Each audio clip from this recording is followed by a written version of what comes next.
और ब्रेक के बाद एक बार फिर से स्वागत आप सभी का। रुक करते हैं हमारी अगली महत्वपूर्ण खबर का। सावन का पवित्र महीना चल रहा है और शिव भक्त कांवड़ लेकर यात्रा कर रहे हैं और इसी कांवड़ यात्रा को लेकर अब एक मौलाना ने ऐसा बयान दिया जिसको लेकर भारतीय जनता पार्टी हमलावर है।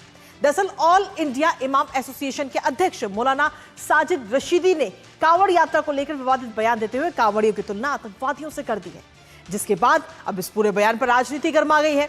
साधु संतों ने मौलाना रशीदी की टिप्पणी को निंदनीय बताते हुए इन टिप्पणियों को समाज में बंटवारा करने वाला और सामाजिक सद्भाव के खिलाफ बताया। तो वहीं भारतीय जनता पार्टी के कई नेताओं ने इस पर पलटवार किया। मौलाना साजिद रशीदी के बिगड़े बोल को लेकर बीजेपी का पलटवार दिखाएंगे आपको, साथ ही करेंगे चर्चा। उससे पहले आपको दिखाते हैं कांवड़ यात्रा की कुछ खास तस्वीरें कि इस समय उत्तराखंड, उत्तर प्रदेश और दिल्ली एनसीआर में किस तरीके से कांवड़ यात्रा की अलग अलग ये तस्वीरें सामने आ रही हैं। आप देख रहे हैं कि बदायूं की ये तस्वीर हम आपको दिखा रहे हैं, उज्जैन की तस्वीर हम आपको दिखा रहे हैं, हापुड़, मेरठ, बागपत और साथ ही बदायूं कि किस तरीके से कांवड़ यात्रा के लिए तमाम सुरक्षा व्यवस्था भी की गई है और इसके साथ ही उनको यात्रा करने के दौरान कोई समस्या ना हो, कोई परेशानी ना हो, इसका खास तौर पर ध्यान रखा जा रहा है। उनकी व्यवस्था के लिए और जो आम सुविधाएं हैं वो उन्हें दी जा रही हैं और इसके साथ ही सुरक्षा व्यवस्था भी चाक चौबंद है। लेकिन इन सबके बीच में जहां एक तरफ सुचारू रूप से ये कांवड़ यात्रा इस समय चल रही है उत्तर प्रदेश और उत्तराखंड में, खासतौर पर दिल्ली एनसीआर में, अब इन सब के बीच में एक मौलाना जिन्होंने इस तरीके का बयान दिया और कांवड़ियों की तुलना सीधे तौर पर आतंकवादियों से कर दी। तो मौलाना रशीदी के ये बिगड़े बोल इस समय नजर आया और इसके साथ ही ये पूरा विवाद इस समय शुरू हो गया है कांवड़ियों को लेकर के। दरअसल मौलाना साजिद रशीदी की जुबान फिसली या यूं कहे कि ये उनके बिगड़े बोल है। कांवड़ियों की आतंकवादियों से उन्होंने तुलना की और उन्होंने कहा कि ये शिव भक्त नहीं है, नशेड़ी है, आतंकवादी। अब आप खुद ही सोचिए कि ये बोल कौन से हैं, ये जानबूझ के बोला गया या फिर ये अंदाज में निकल गया। अब इसके साथ ही इन अभद्र टिप्पणियों को लेकर भारतीय जनता पार्टी ने हालांकि मौलाना रशीदी को आड़े हाथों लिया है। आइए आपको सुनाते हैं एक बार कि क्या कुछ कहना है इन मौलाना का। वो कांवड़ यात्री नहीं है, वो नशेड़ी हैं, भंगेड़ी हैं, लूटपाट करने वाले लोग हैं। कहा है कि ये आतंकवादी हैं, नशेड़ी हैं, ये शिव भक्त नहीं है।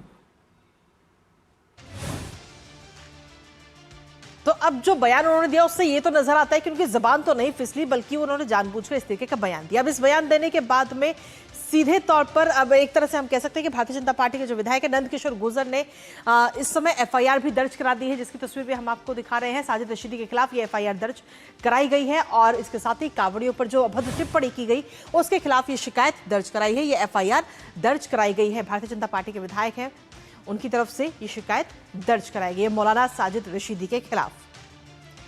तो भाजपा विधायक नंद किशोर गुर्जर ने ये शिकायत दर्ज कराई, जिसकी तस्वीर हम आपको दिखा रहे हैं। और इसके साथ ही भारतीय जनता पार्टी जो है वो इस समय इस पूरे मामले को लेकर, ये विवादित बयान को लेकर के हल्ला बोल रही है। अलग अलग बयान सामने आ रहे हैं। इसको लेकर बीजेपी विधायक नंद किशोर गुर्जर और साथ ही भाजपा सांसद दिनेश शर्मा ने क्या कुछ कहा है आपको सुनाते हैं। कांवड़ियों को जो पवित्र कांवड़ यात्रा है उस पर कहा है कि कांवड़ियों को आतंकवादी कहा, नशेड़ी कहा और तमाम अपशब्द कहे हैं। इससे पूरा देश आक्रोशित है। जब से सृष्टि बनी है तब से आज तक कांवड़ियों के लिए इस तरह की भाषा नहीं बोली गई। ये कहीं ना कहीं दंगा भड़काने की साजिश है। जो कट्टरपंथी मुल्क हैं, आईएसआई है, उसके इशारे पे ये फंडिंग वहाँ से लेता है, उसके इशारे पे इसने बोली है। तो इस जिहादी के खिलाफ एनएसए के तहत कार्रवाई हो। मौलाना का जो सम्मान है वही दो वक्त की पूजा करने वाले पुजारी का होना चाहिए। लेकिन ये मौलाना मुझको लगता है जो कांवड़ियों को नशेड़ी गंजड़ी कह रहे हैं, हो सकता है नशे में हो और नशे में ऐसी बातें कह रहे हो। अगर नशे में ऐसी बातें कही तो उनको इस प्रकार नहीं करना चाहिए। और अगर होश में रहकर उन्होंने ये बात कही है तो दंड के पात्र हैं। कानून ऐसे लोगों को कभी माफ नहीं करता जो उत्तेजना फैलाने का काम करते हैं। और इसी पर ताजा अपडेट लेते हैं। हमारे साथ में हमारे सहयोगी विकास इस वक्त जुड़ गए हैं। विकास, सीधे तौर पर ये बयान जिससे ये तो नजर आता है कि ये बयान गलती से नहीं दिया गया, जबान नहीं फिसली, बल्कि जानबूझ के इस तरीके का बयान दिया गया। कहीं ना कहीं इसका असर समाज पर काफी बुरा पड़ता हुआ भी नजर आएगा। हालांकि इस पूरे मामले पर एफआईआर भी दर्ज कर ली गई है। विकास जी बिल्कुल, एफआईआर दर्ज कर ली गई है और ये मौलाना की पहचान ही है ऐसे बिगड़ैल बोल बोलने और विवादित बयान देने के लिए। इससे पहले भी उन्होंने एक डिम्पल यादव पर बयान दिया था और लगातार 2025 में इनके कई बयान थे, चाहे वो मदरसा पर जो टीम सर्वे जानी थी उस पर हो, चाहे वो एक बार फिर से इन्होंने भगवा आतंकी कहा था इसी यात्रा को। इस बार उन्होंने फिर, जब कांवड़ यात्रा पूरी दुनिया देख रही है, आस्था का जनसैलाब जहाँ उमड़ रहा है, उस पर इनकी ये विवादित टिप्पणी है।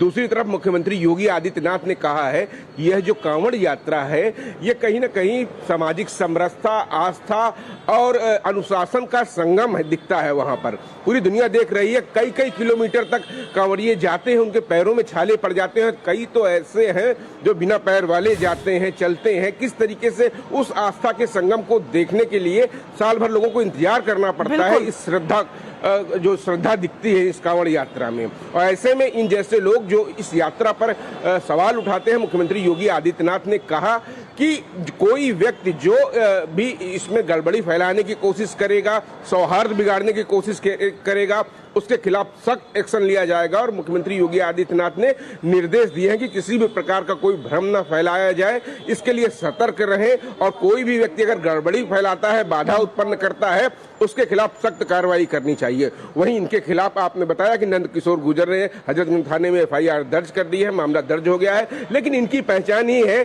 कि ये ऐसे ही बोलते हैं, विवाद उत्पन्न करते हैं और कहीं ना कहीं सामाजिक सौहार्द जो होता है उसको बिगाड़ने की कोशिश इनके इतिहास रहा है। इनके बयान लगातार यही कहते हैं।